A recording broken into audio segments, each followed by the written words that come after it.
you can imagine the bureaucratic fights you're going to have between the people going, no, no, no, we got to keep our powder dry for, the PRC. But aside the fact that, it's not clear at all that Trump is committed to actually defending Taiwan against the PRC.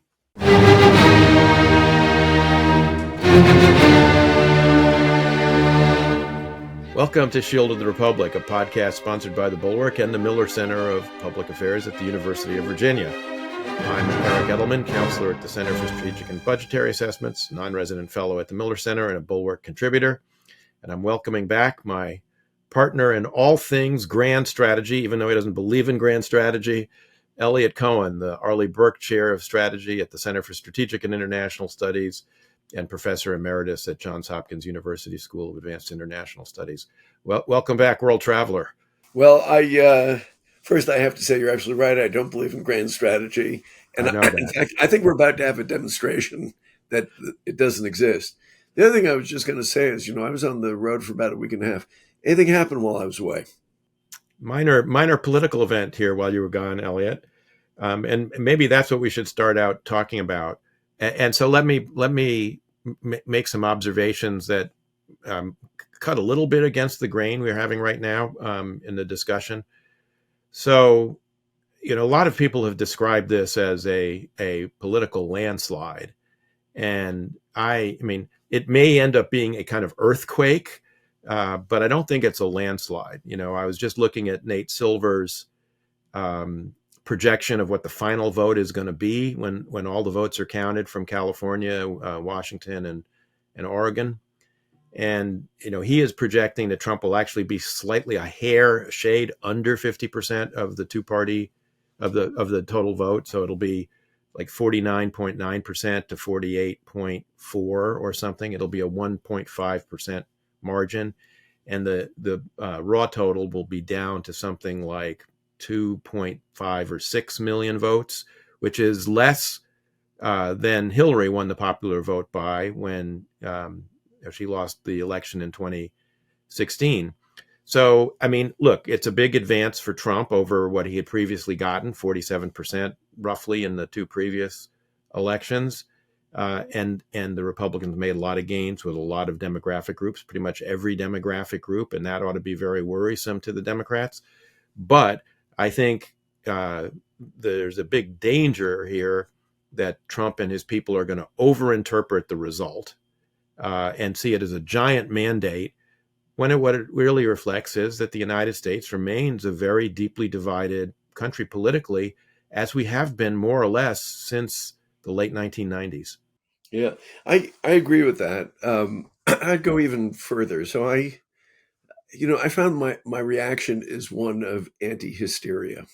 And that's probably just because I know so many people who are just like losing their minds. And I include, relatives, I include colleagues, I include friends who are just kind of losing their grip and are not processing reality, I think, very, very clearly and carefully as one should. I mean, look, you and I agree. This is a terrible outcome. You and I both, we're in favor of Kamala Harris. We signed letters. I did a campaign event. He's a terrible guy. I mean, you and I were two of the original Never Trumpers. We haven't, and we wouldn't retract a word of what we said. But the idea that this is the end of the republic, or that this is the first step to, becoming Viktor Orban's Hungary, I think is just wrong. There are plenty of bad things that can and probably will happen. But the first thing, which I think is the most important, is for everybody just to, get a grip and try to think about this as coolly as possible. Second thing, though, is I also think what this is fundamentally, this is a repudiation of democratic rule, particularly over the last, 12 plus years, certainly to include both of the Obama terms and the Biden terms. It is a result of not only not paying attention to members of the working class and middle class, but also not showing them any respect and not showing any respect for their beliefs. There's an economic dimension to this. Clearly, people are feeling inflation in the grocery stores. People sort of poo-pooed that. But the cultural part of this, I think, is also profound. When you have a senior government official refusing to call mothers mothers and saying that they're birthing persons, with all the DEI stuff, all the pronoun stuff, the business of letting school authorities, not school authorities, but doctors pump teenagers full of hormones without parental knowledge, let alone consent. Most normal human beings say that's awful. And, plus the stuff on the universities. So I think that's what this was. The thing I find interesting is some of the Democrats clearly get that. People like Richie Torres, or Marie Glusenkamp Perez, or John Fetterman. And I'm hoping that those people will take over, because until you start with that, from that point of departure, that most of our fellow Americans are not depraved, they're not idiots, and they're not simply ill-informed. Some people, no doubt, fall into those categories, on the left as well as the right. You're not going to get anywhere. And so for me, that's the first thought that I have. Yeah, I agree with that. I mean, look, I think also there were international headwinds that Kamala Harris was fighting here. I mean, so this is only the latest in a series of elections among Western democracies post COVID, where the incumbents have been thrown out of office, and a lot of it is because of the corrosive effects of inflation, which, as you say, a lot of the Biden people initially poo-pooed, even though people like Larry Summers were warning them about it. And I think that was, a big problem. I mean, I was also talking to someone who just spent a bit of time with Kamala Harris during the campaign. I think she actually ran a pretty credible campaign. I find the sniping from the Biden people despicable, because I mean, I think he stayed in way too long. I think probably it wouldn't have made a difference if he'd gotten out earlier. Honestly, I don't think really they could have done much to change the kind of fundamentals of this election. But to your point, the person I was talking to said, I really got the sense that she's really pretty moderate and pretty level-headed about most of this stuff, but she never found a way to communicate that to voters, in particular because of a lot of the stupid stuff she said in 2019 and 2020, when the Democratic Party was pitching way to the left, post COVID, post George Floyd, and the thing that I think hurt her the most, to your point of like voters identifying the candidate as somebody who shares my values, is looking out for me. I mean, it's clear that her point that Donald Trump is looking out for him and not you was clearly correct. But the ad that the Trump people put a lot of money into about transgender surgery for for prisoners, even though, as far as I can tell, that has never happened. It never happened. But the fact that she had to pay ritual obeisance in 2019 to this Democratic talking point, and had her on video in that ad, I think was devastating. And I think that was a big factor here. I'm a bit harsher on Biden than you are. I think Harsher? I was just very harsh, I thought. I know, I know. No, it was utterly irresponsible of him to run again. Of course. It was utterly irresponsible of his family to allow it and not to talk to him directly. It was utterly irresponsible of senior Democrats, and by the way, enabled by editorial page writers and so-called scientific reporters, saying that, oh, no, he's perfectly lucid, and it's ageism to say that when you're 82 you may not be quite as sharp as you were when you were 62. That was shameful. I mean, he did damage to the country. I about a year and a half ago I wrote a column in the Atlantic saying he's too old, and it shows. You wouldn't That column got more hate than any other thing that I've ever gotten. So I think there was that. I agree with you. I think she ran an okay campaign. James Carville made a very useful point, I think, which is, if she had had to fight her way through a primary season, she would have had to develop answers to the question, okay, where do you differ from Biden? And she wouldn't have, gotten where she was. She was spirited. I actually do tend to think that she was moderate. Um, but you can't expect somebody who hasn't been through the kind of brutalizing process to get through it. And then I think the last thing is you got to give the devil his due. Trump, as undisciplined and kind of crazy as he is, he handled some things very well. Bouncing back from not just one but two assassination attempts, with showing a kind of fighting spirit that appealed to a lot of people. And he people have, as with many other politicians in the past, underestimated the raw talent of somebody they despise. Now his talent is extremely narrow and it's ugly, Right. but talent it remains. He's a talented demagogue. We know that.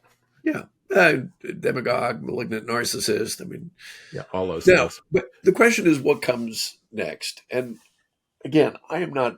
I think it's going to be chaotic.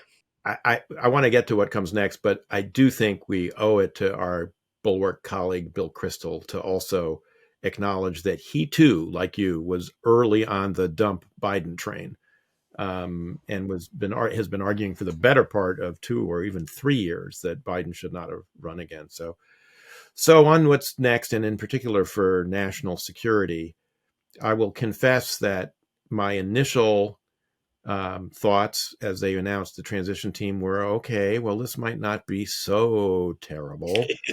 When they named our former colleague Brian Hook to be the state leader of the State Department transition, and Robert Wilkie to be the lead of the Department of Defense transition. But I mean, Robert was the Assistant Secretary for Legislative Affairs when I was Undersecretary, and you and I both worked with Brian at State, and subsequently until he decided to go into the Trump administration. That's another story.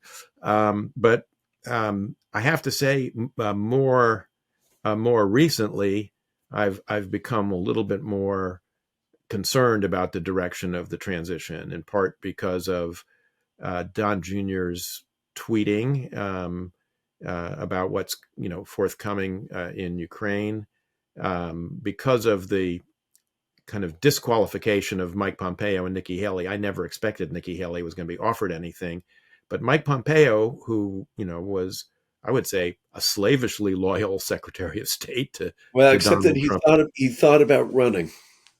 right, for like a nanosecond before Right, dropping out. and I think he distanced himself somewhat from Trump, and he was less than totally slavish.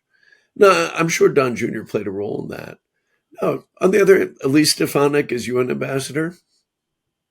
Could be worse, I would say, Bad, but I bad mean, person, I think the other bad thing, person for a bad place. I think Don't that you think? worries me here is,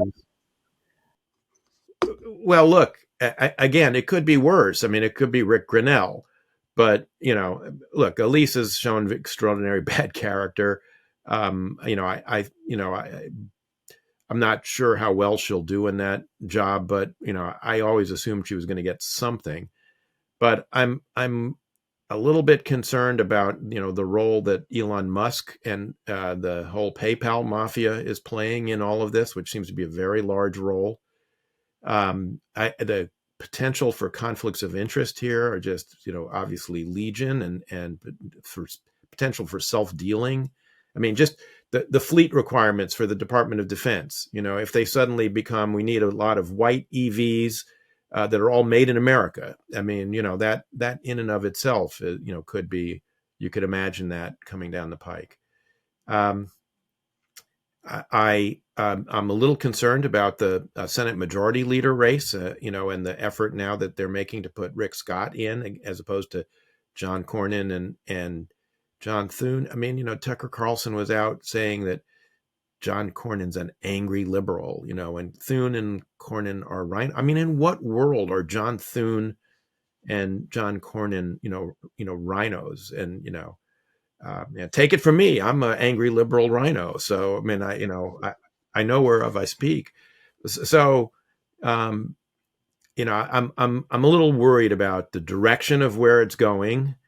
We'll see who they pick to be Secretary of State and Defense. I mean, Rick Grinnell is on allegedly on the short list, along with Marco Rubio and Bill Hagerty, and now allegedly Vivek Ramaswamy. I mean, I don't know what to make of that. I don't know how accurate that is. I hope it's not accurate. But all of this really is very worrisome. And even if the cabinet picks come out okay, I mean, if it's someone like Mike Waltz or Mike Rogers at DOD, or Haggerty or Rubio at State, which would be kind of in the realm of normal. I worry about what you're going to get at the second and third levels, at the sub cabinet and the working levels, because there I think you're going to see the true MAGA. The MAGA true believers and extremists will show up in those places, and I think there'll be potential for a lot of damage.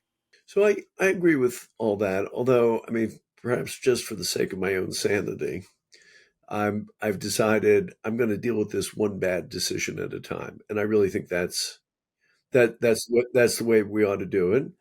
And I also think that people like us need to say, when they make a kind of normal sort of decision, and at least Stefanik, let's face it, is normal for that kind of position, then you go, okay, that's all right. If she'd been Secretary of Education, the university hospital cardiac wards would have been filled with university presidents keeling over.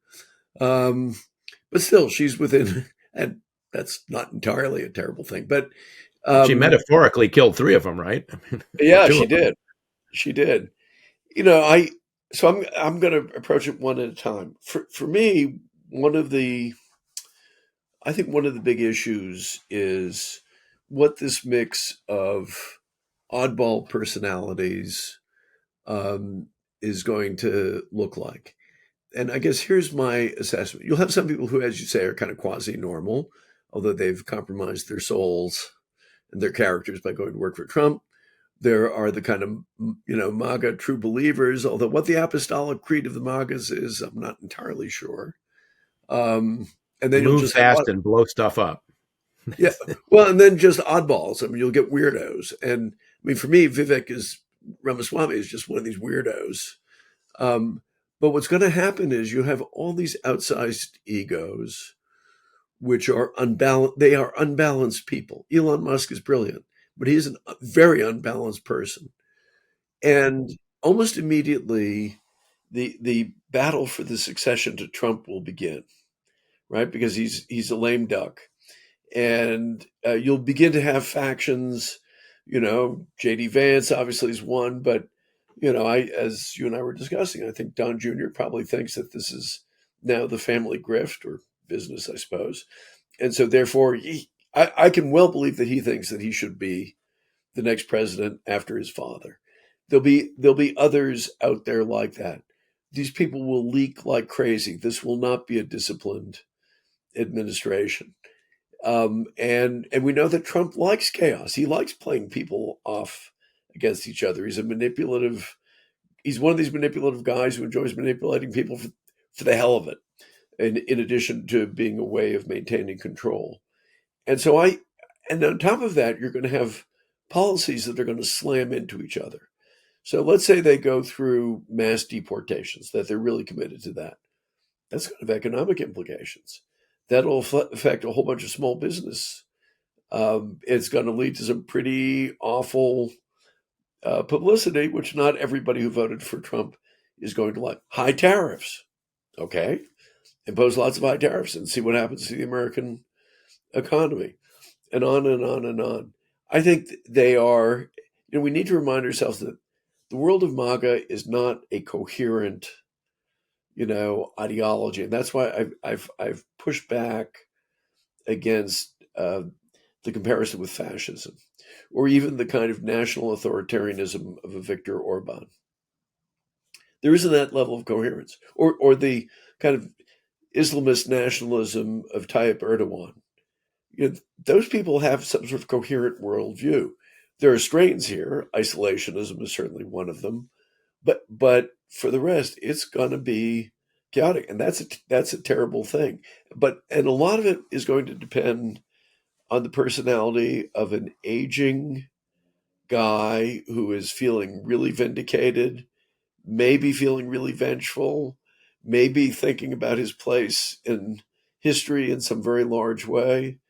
Um, we'll have all kinds of things going on. So I think it's going to be a terribly uncertain period, and it'll be bad. I mean, it'll it's going to be bad for our alliances. It'll be bad for the way we face off with Russia, China, Iran, and North Korea. Although I will say, I suspect the Iranians are thinking right now that it was a very big mistake to try to kill Donald J. Trump. Yes, and by all accounts, he, he's taking, according to the reporting of the Wall Street Journal, he's taking the um, Iranian attempt, very, very personally. It's not, as they say in The Godfather, just business. You're taking it very, very personal, Donald, which I understand. But it's also having already some kind of weird effects, right? I mean, his kind of entry onto the scene. So, Bibi Netanyahu sent Ron Dermer off to Moscow to somehow, do something to develop a ceasefire in Lebanon.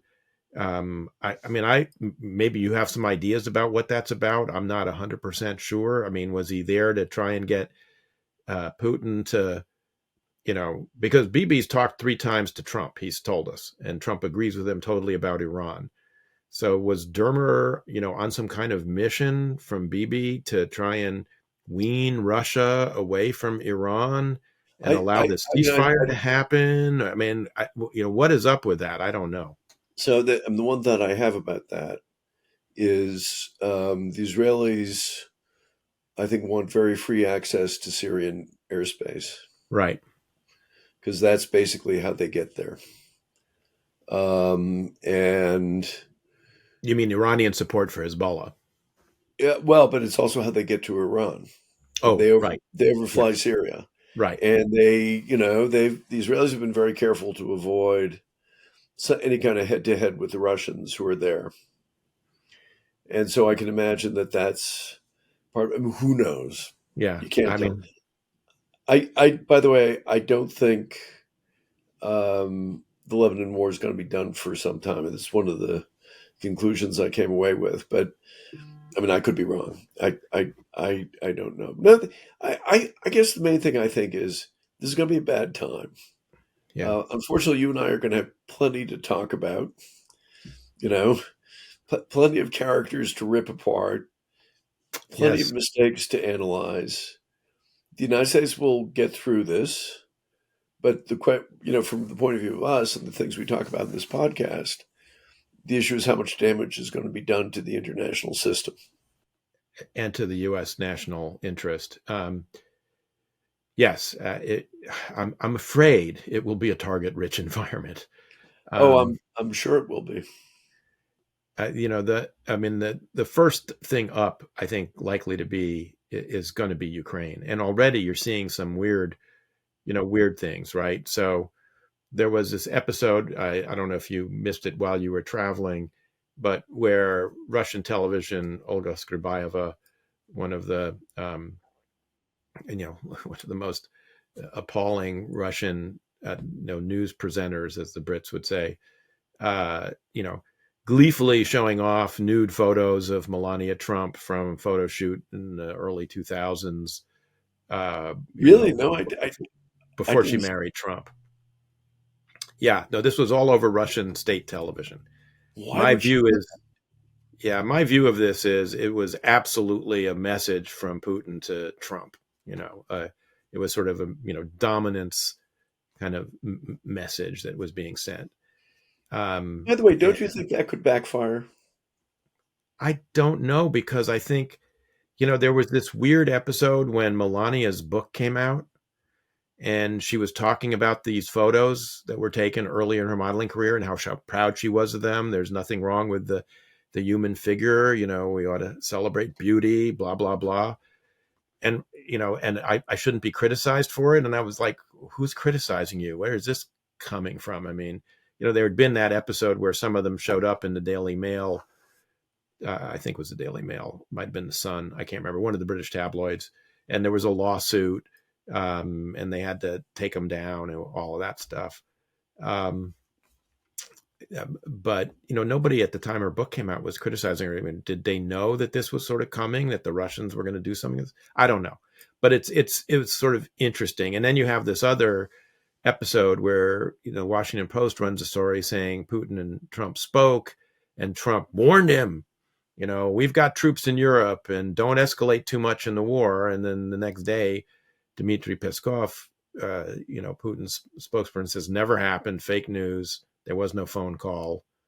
I don't know. I don't know what to make of that. I mean, I mean, again, maybe I'm just too prone to see chrysanthemums and unicorns wherever I look, but I think I can easily imagine that Putin will overestimate his control of Trump, or his influence on Trump, or his dominance over Trump.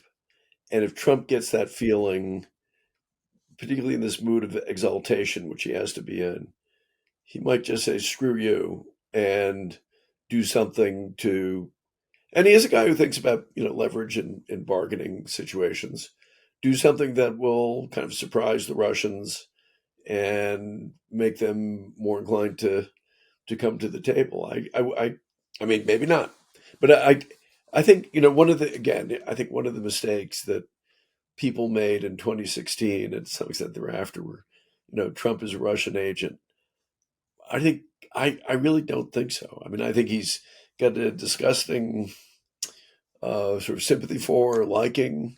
I wouldn't say sympathy because he's not a man who knows the word sympathy, but a disgusting kind of liking and admiration of thuggish leaders. But I can also well believe that he'll be somebody who will lash out if somebody tries to indicate that they can muscle him. I'll reserve judgment about whether Trump, what the nature of Putin's apparent hold over Trump is. I would say this: Putin kind of did plenty that could have gotten under Trump's skin during the 4 years of his first term, and it never seemed to kind of turn him against Putin. I, Trump's also the kind of guy who, seeing nude photos of his wife before she married him, would say, look how hot my wife is. Yeah, right. So he may not see that as the negative or as the power move that I think Putin intended it to be. But look, we'll see about all that. I mean, look, there are other,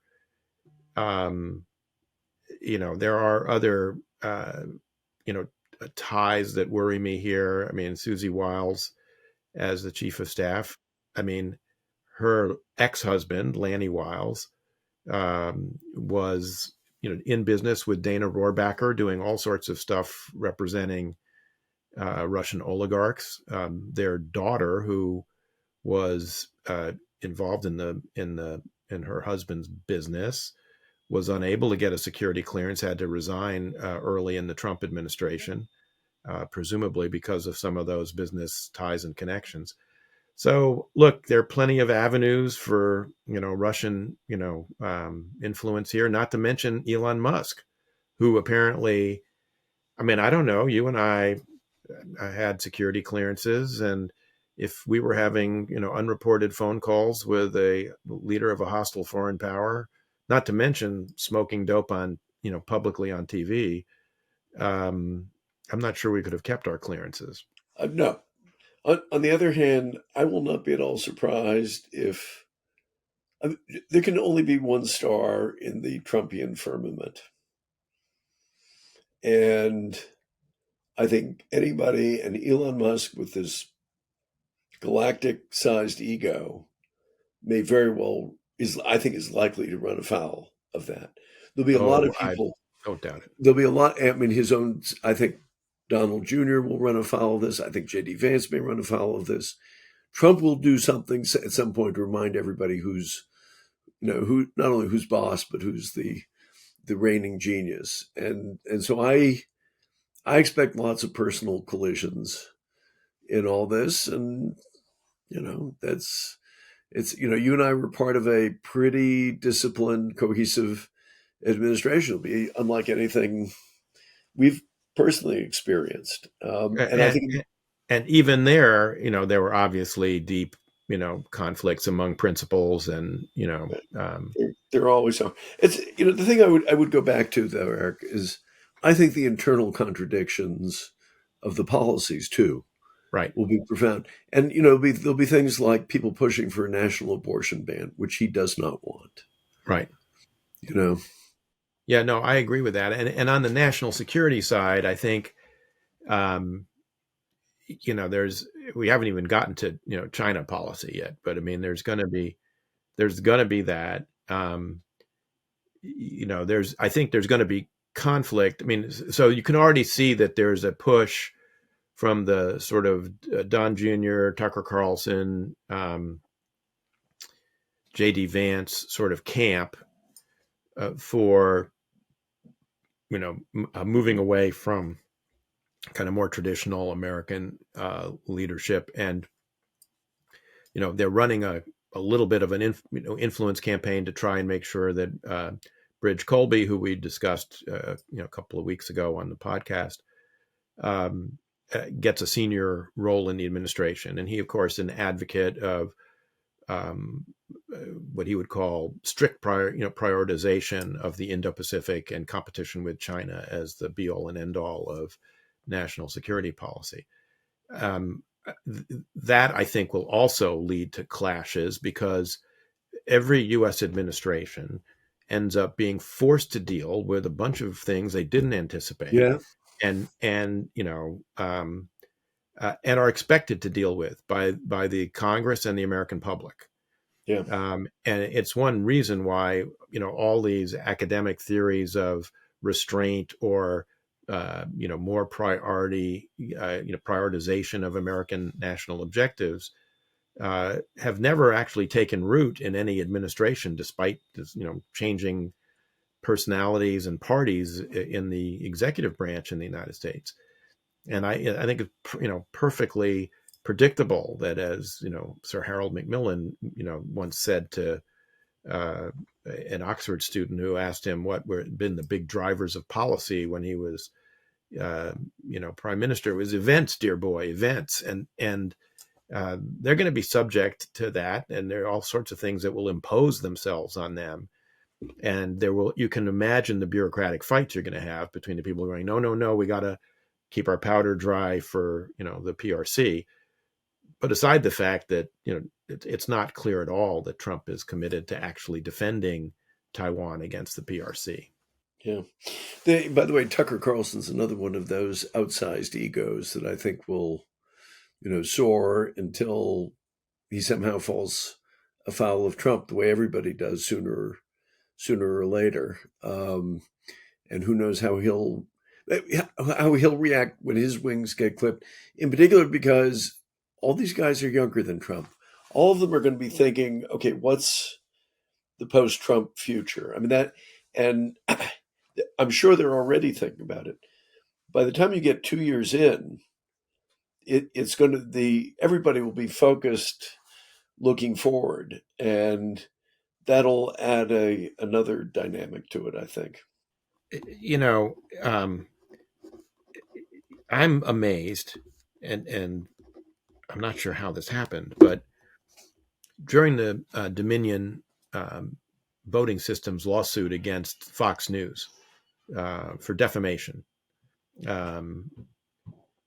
as part of discovery, a lot of Tucker Carlson's emails were produced in court, including emails in which he discusses his loathing of Trump and how much he hates Trump. And somehow he survived and ends up sitting next to Trump, at the RNC in the box. And he's best buds with Don Jr. and with J.D. Vance. That is something I don't quite understand. But I mean, I think it speaks to what you're saying, which is the potential here for monumental clashes of ego that could be very debilitating for the administration. Yeah, I completely agree with that. It's going to be ugly. Like I said, the main thing I tell friends, it's not going to end with the equivalent of Viktor Orban running the United States of America. Well, let's turn to your trip report from Israel, about which I'm very anxious to hear. Let me preface it by saying, a lot of discussion about whether members of the Jewish community would actually defect in large numbers to the Republicans. Most of the exit polling I've seen shows that something like 80%, almost 80% of the Jewish population voted for Kamala Harris. There were in certain particular neighborhoods in New York and LA, you did see defections to Trump. But overall, it still remains a very liberal voting group overall.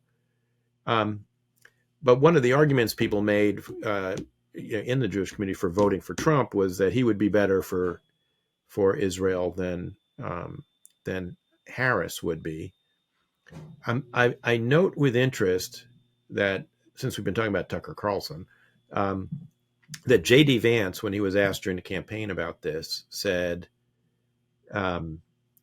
we have a overlapping common set of interests with Israel.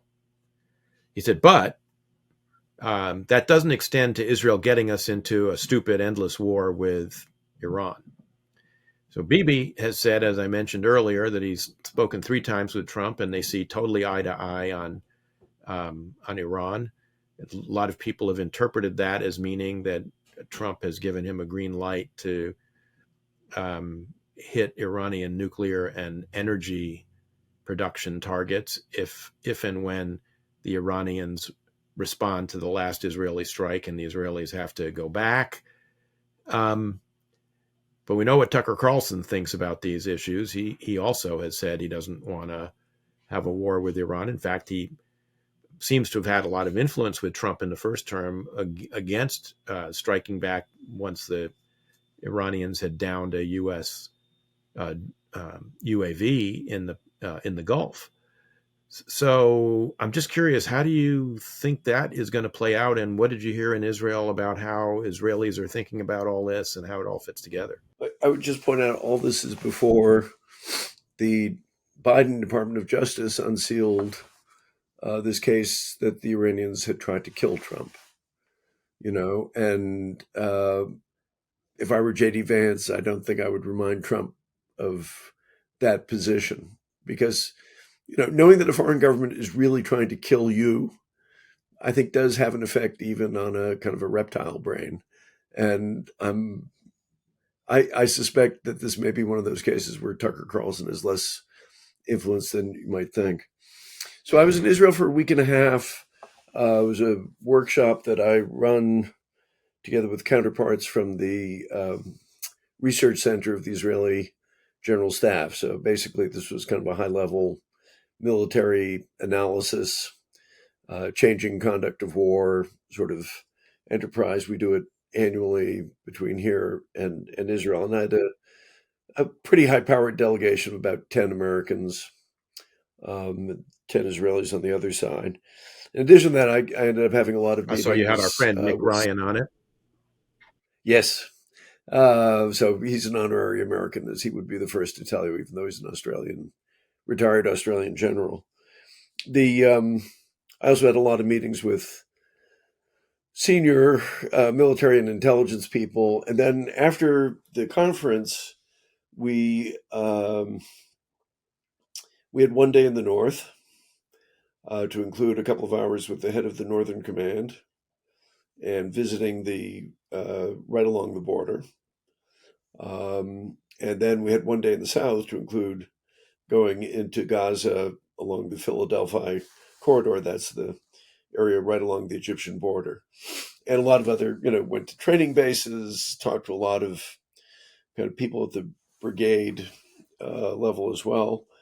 And then on top of all that, since we were there over the weekend, saw some old friends and some of my wife's relatives. So a couple of big impressions.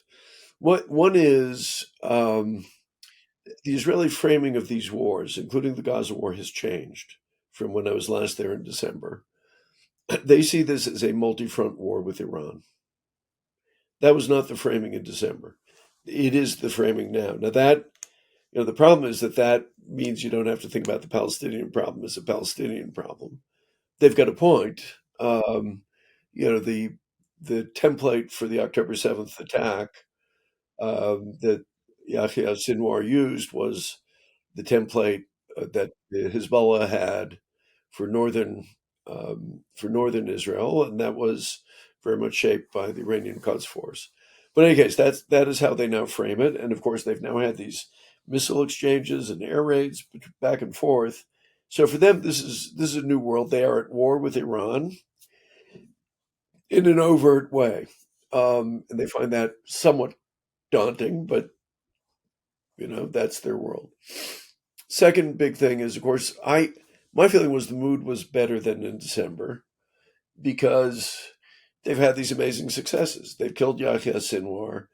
The Hamas military organization is shattered. There's guerrilla warfare against Hezbollah. You had the pager attack. You had the walkie-talkies, exploding laptops too, by the way.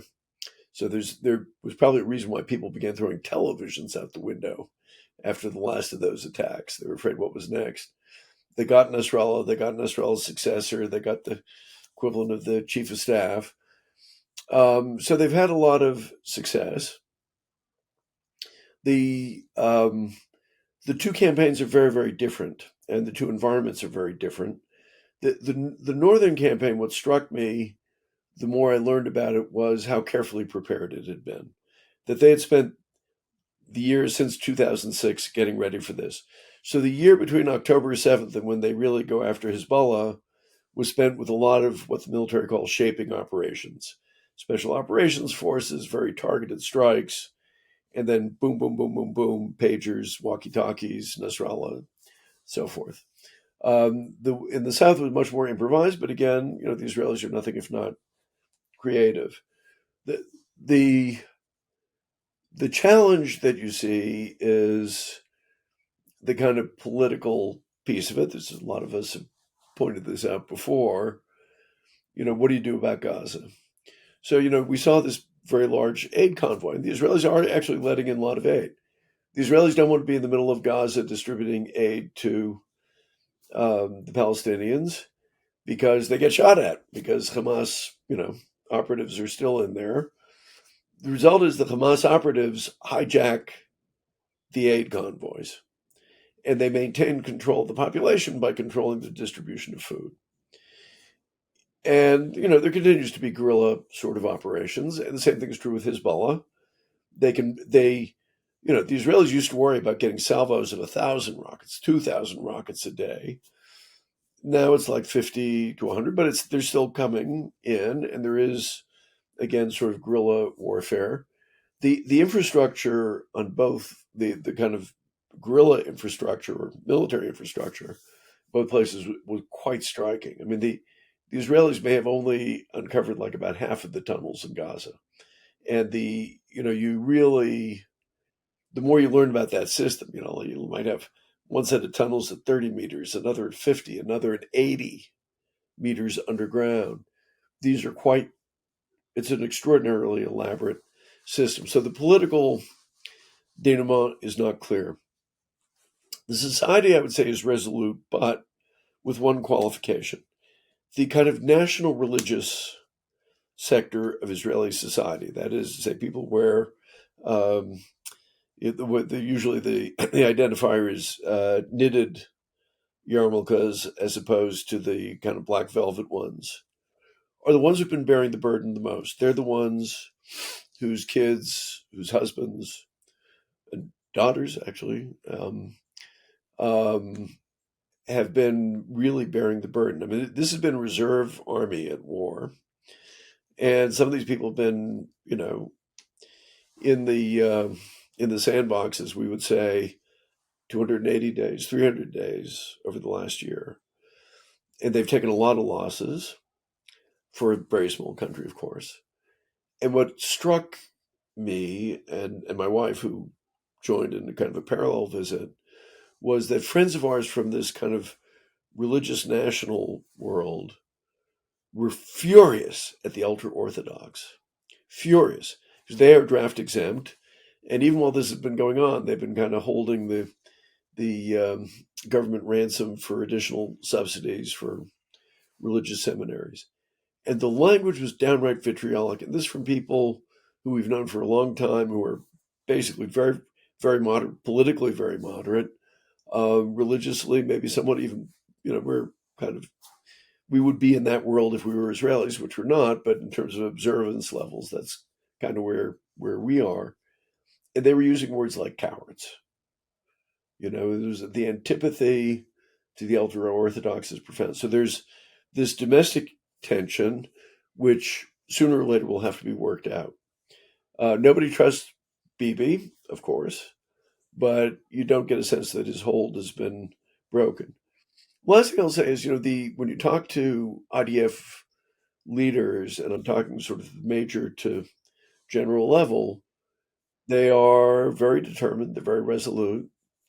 The mood is clearly existential, and they will fight this thing as long as they have to fight it, because there ain't no other place to go. So it's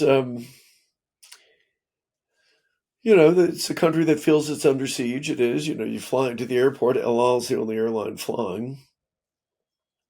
They are well aware of the outbreaks of anti-Semitism. They just got a reinforcement of that with an attempted pogrom in Amsterdam. And it not attempted, it was a pogrom. By the way, here in Washington, D.C., the only kosher restaurant downtown had its window shattered on Kristallnacht, on the anniversary of Kristallnacht, 84 years ago. And so they're aware of that. But the reaction, I think, is to hunker down. Cafe life continues, that's the other thing. There's on one hand a certain kind of exhaustion, but there's also a certain kind of resilience and determination. One observation that our friend Mick Ryan made, which I thought was very insightful, he said, because he's been going a lot to Ukraine, and he came on the previous trip to Israel as well. He said, Israel and Ukraine live in a different world than we do, that we find very, very difficult to imagine. And, no American soldier, no American general, no American politician, no American civil society leader has had to live and operate in that environment where you think, my country's involved in an existential war with people who really want to kill or at best enslave me. And so we have trouble understanding that. And it, you and I've talked about this before, it really screws up our ability to give them advice, because we find it so hard to put ourselves in their place. Yeah, the problem of strategic empathy, I think, we've talked about it before on the show, and I think it's always a challenge, I think. But I think in this instance, these two instances, it's been a particular challenge. I think back on the point you made about the Haredim. I mean, the ultra orthodox are, I believe, demographically the fastest growing segment of Israeli society. So the domestic tensions, which we talked about with Isabel Kirshner, actually, when she was on the show a year or so ago, before October 7th last year, is something I worry about a lot in terms of the future of Yeah. Israel. I mean, the thing is, there are signs. You do have people from that community volunteering for military service, and by the way, from the Israeli Arab community. First, I think they know that they're in the Hamas crosshairs if the other side ever wins, but their sense of they're in a very complicated position. Their sense of an Israeli identity together with an Arab identity is quite pronounced. I have to say one other thing, as long as we're talking about this, and I mean, there's plenty you can criticize about Israel, and I've done it, but the idea that it's white settler colonial, you walk down the street, it is just as multicolored, and in some ways more so than Montgomery County. It's preposterous. Or you look at some of the appointments. I think that the head of the Armored Corps is a Bedouin. There are Druze generals. I mean, it's a much more complicated place than people think. Right. I mean, all you have to do is, I mean, I haven't been to Beit Hatfutzot in a long time, but if you go there, and they used to have that mural of all the different faces of Right. Israel, it's like, it's incredibly diverse, ethnically, racially, etc. Um, the firing of Defense Minister Yoav Galant, that happened while you were there, Yeah, it or did, and there wasn't. I mean, I think everybody saw it coming. So there was. it's I only the expect. second time he's been fired, right? I mean, Bibi tried to fire him once before. I think everybody felt that Bibi was using the election as cover. People have a very high regard for the chief of the general staff, even though it was on his watch that October 7th happened. But everybody just has enormous respect, I think, for his kind of fortitude and level-headedness, in this appalling situation. And so I think the feeling is, as long as he's there, people are not, too worried. I mean, Galant was a reasonably popular figure. His successor is basically a kind of a non-entity, which is how Bibi would prefer it. I mean, there's been some speculation I've seen that putting Israel Katz in that position was meant to facilitate relieving uh, the Chad. It might, but I mean, that relieving the Chad, the chief of defense staff, would be a very that would be a very big deal. One other thing to remember is with all the kind of talk about personality conflicts and rivalries, that with all of that within the Israeli Security Cabinet, to include when Benny Gantz was there and Gadi Eisenkot, who were both former chiefs of the general staff, basically there's been consensus all the way through on how to fight the wars, with one big exception, which was there was a push about 4 or 5 days in to launch the war up north. Which I still find kind of bonkers that anybody would think about that. But I think the idea was that you could really catch Hezbollah by surprise. In the event, I think they were able to catch Hezbollah by surprise by going when they did. That Hezbollah got used to the idea that they're tit for tat, raids, and they didn't like it. They were quite complacent that they had the Israelis where they wanted them. As I think and of course their big brother, the Iranians, I think felt that they had the Israelis where they want them. And that's it's very important, I think, also for us all to look at it from the other side. If you're in Iran now, you've lost Hamas, you've not entirely lost Hezbollah, but there ain't a whole lot there. The Israelis have taken out your most capable air defenses, the S-300s. The Americans have clearly given them the go-ahead. The next time around, take out whatever you please. And now you're going to have to deal with Donald Trump. And now you got to deal with Donald Trump, who was the guy who really put the screws to their Right. economy and will unquestionably, I think, do that again.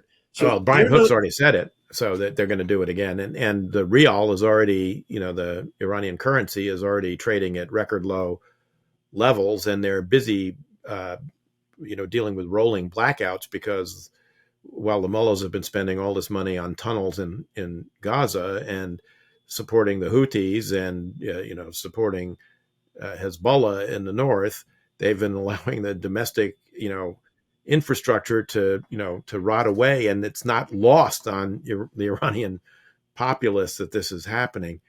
We're running kind of low on time, but I I wanted to get your thoughts on one thing before we wrap up this episode, which is, um, Bibi famously had a falling out with Trump when he acknowledged Biden's victory back in late 2020. I mean, clearly he's worked hard to make it up, and they've spoken quite a bit on the phone. Israeli press reporting suggests that the message Trump's given Bibi is, I want you to wrap all this up, by the time I get into office. I don't want to have to deal with this when I become president. What do you think the prospects are for that happening? And how do you see the Bibi Trump relationship developing over time? So I am not sure it can be wrapped up. I don't know how you wrap up Gaza in a couple of months. Hezbollah, I think, you can imagine a ceasefire, but what's going to happen is the Israelis have described that, they've gone into villages like about 3 to 5 kilometers deep. They say every house jam packed with missiles and stuff like that. I think what they're going to do is turn southern Lebanon into an area kind of like Syria, where you see a bad guy, you kill him. That is to say, it won't be quiet. Now, there are all kinds of implications. There's well over 1 million refugees from southern Lebanon now around Beirut. That's going to have consequences. But in both cases, I find it, maybe you can arrange a ceasefire in the north. I don't see a big deal over the hostages in Gaza. Maybe it'll happen, but I find it hard to believe.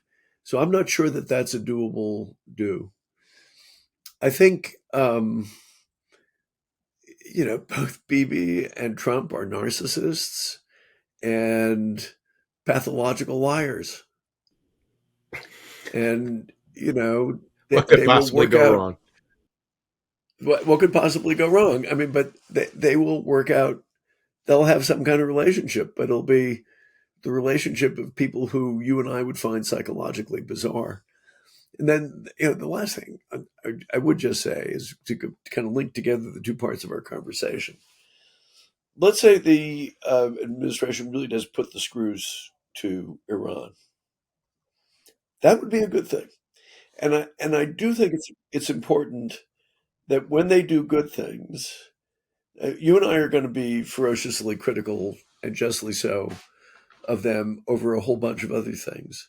But I think, as we kind of set the tone for our evaluation of this administration, I think it's going to be very important for us to say, yeah, that policy was a good one. Yeah, I mean, I've been very critical of the Biden administration Iran policy, and a return to, maximum pressure, I think, is well in order, and it's already having effects. I think just the, anticipation of it is having effects. And I'm happy to support that. My only concern is that, you know, Trump is so erratic that you get things like the Iranians shooting down a U.S. UAV over the Gulf, and he's going to respond, and in the last minute he pulls the plug because Tucker Carlson was in his ears saying, "Don't do it." And that Well, sort of. and he may, look, there are several big threats. One of them is, there has been talk of him replacing the Joint Chiefs. If he has more malleable military advisors who simply go along with him no matter what, that would be a very, very dangerous thing. It would be a terrible precedent from the point of view of civil-military relations. It would also just intrinsically be dangerous. The other thing, this is separate from foreign policy. The one thing that I do worry about is that he will try to abuse the powers of the federal government to pursue vengeance against people he thinks of as his enemies. And that is a direct blow at some very fundamental aspects of the Constitution. And that's really that's one of the fronts on which people should mobilize. The idea of having, the resistance doing mass marches in Washington just saying, "We hate you, Donald Trump," that's, frankly, I find that juvenile and pointless. But saying, if you abuse this power, not only will we oppose you, but any of those people who implement that, we will remember you 4 years from now. And you cannot expect to escape either if you go down that path. Yes, although unfortunately, once he, pardons all the January 6th, defendants, the message will be sent that, well, actually, you can escape, justice and, and rule of law. Um, yeah, I agree. I don't want to end without saying emphatically that were he to replace, General Brown, who I have enormous respect for as chairman of the Joint Chiefs, who I think is Me too. a extraordinarily thoughtful military leader, and someone who I think understands the serious challenges we face as a nation and the Department of Defense faces as an institution. It would be a tragedy for the country if Trump were to replace him, and I'm very worried about it because uh, you already hear a lot of chatter about it, with Trump having said publicly, "I'm going to fire all the woke generals." So let's hope that doesn't happen. Let's try and end on a hopeful note. But as you said, Elliot, we will unfortunately probably have a target-rich environment for Shield of the Republic going forward. We will indeed.